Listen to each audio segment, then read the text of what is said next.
The European Union has given Britain another 6 months to sort out its Brexit crisis, but that delay in itself doesn't really solve anything.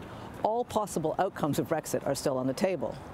It's possible that Prime Minister Theresa May will get Parliament to approve the withdrawal agreement that she struck with the EU, and Britain will leave the bloc this year in an orderly fashion. The British government is currently talking to the Labour opposition about a compromise. Those talks are continuing, and although they've yet to bear fruit, they could strike a deal.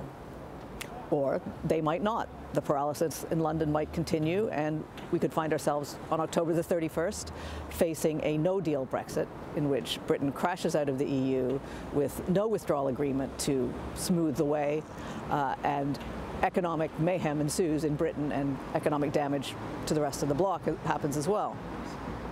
Or there is a chance that Brexit may never happen at all. A little under half the British population didn't want to leave the EU when the referendum was held in 2016, and a lot of Britons still would rather stay in the bloc. A number of politicians and campaigners among them have been battling to secure a second referendum that would ask again whether Britain wanted to leave or to stay in. The government says that shouldn't happen.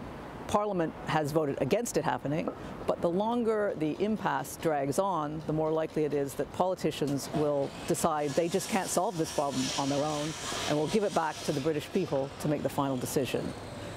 So whatever happens, the long-running Brexit crisis has no end in sight.